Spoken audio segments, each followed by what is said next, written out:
Hello everyone. आज हम कक्षा 10 की कार्यपत्रक नंबर 29 सोल्व करेंगे। हमारा विषय है हिंदी और हिंदी में भी हमें राम लक्ष्मण परशुराम संवाद मिला है।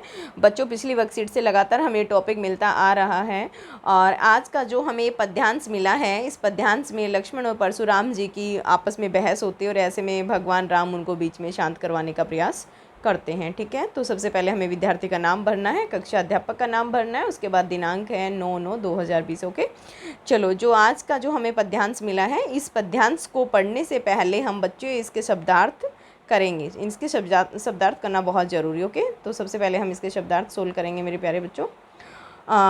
सेल का मतलब होता है स्वभाव, नी के मतलब अच्छी तरह, जी का मतलब हृदय, माथे काढ़ा मतलब मत्थे मढ़ दिया कि किसी के मत्थे पे डाल देना, व्यवहारिया होता है हिसाब लगाने वाला, भृगुवर होता है परशुराम जी के लिए यूज़ किया गया है। विपर मीन्स ब्राह्मण, नृप दोही मीन राजाओं या क्षत्रियों में द्वेष रखने वालों के, सुभट मीन्स अच्छे योद्धा, सेहनी मीन्स नेत्रों के संकेत से, नेवारे मीन्स रोकना, कृषाणु मीन्स अग्नि। ओके, तो ये हमारे पद्यांश थे मेरे प्यारे बच्चों।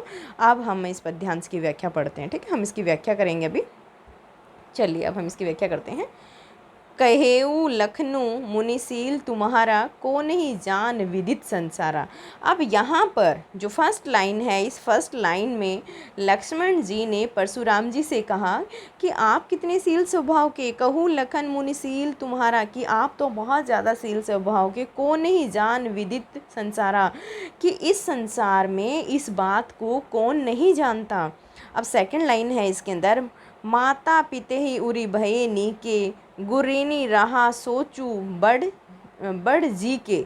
अब यहाँ कहते हैं कि तुम अपने माता पिता के ऋणी, माता पिता से के जो ऋणी थे उससे तो आप ऋण हो चुके हो, लेकिन तुम अपने गुरुजी के ऋण से अभी ऋण नहीं हुए, तुम्हें इस बात की अभी चिंता है।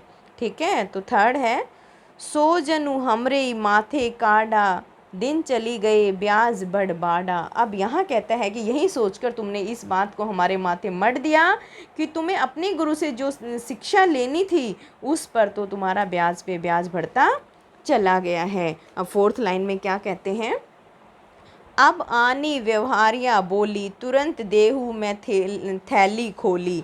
अब यहाँ फिर कहते हैं कि ऐसे में आप किसी हिसाब किताब करने वाले को बुला लीजिए और मैं उसे चुकाने के लिए तुरंत अपनी थैली खोल देता हूँ।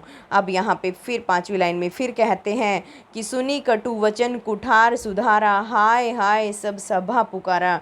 अब यहाँ पे फिर कहते हैं कि लक्ष्मण के ऐसे कठोर वचनों को सुनकर परशुराम ने अपना कुल्हाड़ा सुधार कर सीधा कर लिया और यह सब देखकर सारी सभा क्या करने लग गई, हाय हाय करने लग गई। भृगुवर परशु देखा बहु मोही, विप्र विचारी बचो नृपद्रोही, मिले न कभू सुभट रन गाढ़े, द्विज देवता घरी के बाढ़े, अनुचित कही सबु लोगु पुकारे, रघुपति श्यानी लखुन नेवारे, लखन उतर आहुति सरिस, भृगुवर कोपी कृषाणु, बढ़त देखी जल सम वचन बोले रघुकुल भानु। देखो बच्चों, मैं इसकी व्याख्या तुम्हें बता देती हूँ कि परशुराम का यह रूप देखकर लक्ष्मण ने कहा कि भृग के जो पुत्र श्रेष्ठ मुझे मारने के लिए फरसा दिखा रहे हैं और मैं उनको ब्राह्मण जानकर इनसे युद्ध करने से बार बार बच रहा हूँ, और ऐसा लगता है कि राजाओं के शत्रु कहलाने वाले परशुराम का अब तक अच्छे योद्धाओं से पाला नहीं पड़ा है। और यही कारण है कि ये ब्राह्मण देवता अपने ही घर में अपनी वीरता के अभिमान में इधर उधर घूम रहे हैं। और लक्ष्मण के ऐसे वचन सुनकर लोगों ने कहा कि लक्ष्मण,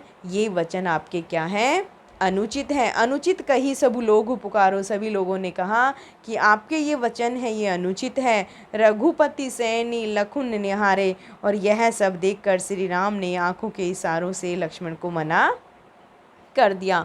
लखन उतर आहुति सरिस, भृग बर कोपु कृषाणु, बढ़त देखी जल सम वचन बोले रघुकुल भानु। अब यहाँ पे लक्ष्मण के ऐसे उत्तरों से परशुराम की जो क्रोध रूपी अग्नि है वो उसी प्रकार बढ़ जाती है जैसे आहुति के अंदर, हवन सामग्री के अंदर जब उसमें घी डालते हैं, हवन सामग्री डालते हैं, तो ऐसे में लोग क्या हो जाती हैं, बहुत तीव्र गति से बढ़ जाती हैं।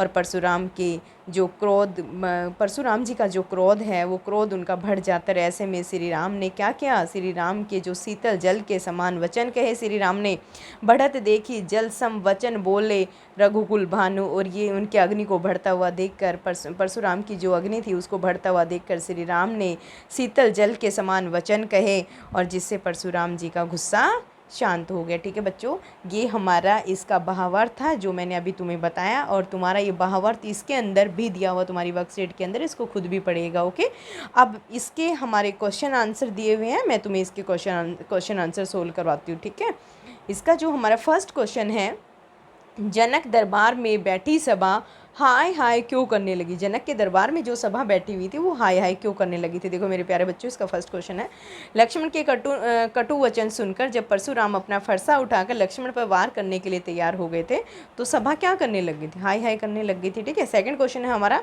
कि राम लक्ष्मण परशुराम संवाद के तीनों पात्र कौन थे, राम लक्ष्मण और परशुराम के स्वभाव की हमें तुलना करनी है। ठीक है, तो लक्ष्मण और परशुराम जी तो क्या थे, क्रोधी स्वभाव के थे, और राम क्या थे, शांत स्वभाव के थे। अब थर्ड हमारा है भाव स्पष्ट कीजिए बच्चों, इसमें मैंने लाइन नहीं लिखी है मेरे प्यारे बच्चों, उसको तुम खुद लिख लीजिएगा।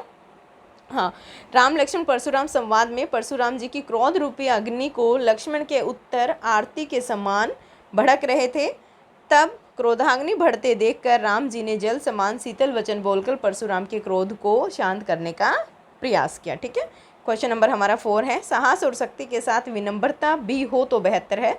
राम लक्ष्मण परशुराम संवाद के आधार पर हमें टिप्पणी लिखनी है। देखो बच्चों, इसे आप अपने अकॉर्डिंग भी थोड़ा चेंज करके लिख सकते हो। साहस और शक्ति के साथ विनम्रता भी हो तो बेहतर है, क्योंकि लक्ष्मण जी उग्र स्वभाव के थे और परशुराम जी के क्रोध में घी का कार्य कर रहे थे, जबकि रामचंद्र जी क्या थे, शील स्वभाव से, जो परशुराम जी को शांत करने की कोशिश कर रहे थे। अगर लक्ष्मण जी भी शांत रहकर अपनी बात कहते तो शायद परशुराम जी को इतना गुस्सा नहीं आता और उनको क्रोध ना करना पड़ता। क्वेश्चन नंबर 5 है, लक्ष्मण के स्थान पर यदि आप होते तो आप परशुराम के साथ कैसा व्यवहार करते और क्यों। अगर लक्ष्मण के स्थान पर मैं होती तो मैं क्या करती, राम की तरह शांति से बातचीत करने का प्रयास करती और इस मुद्दे को शांति से भी सुलझाया जा सकता था। ठीक है, चलो बच्चों, आज की हमारी वर्कशीट कंप्लीट हो गई। मेरे प्यारे बच्चों, अपनी वर्कशीट को कंप्लीट करेगा। ओके।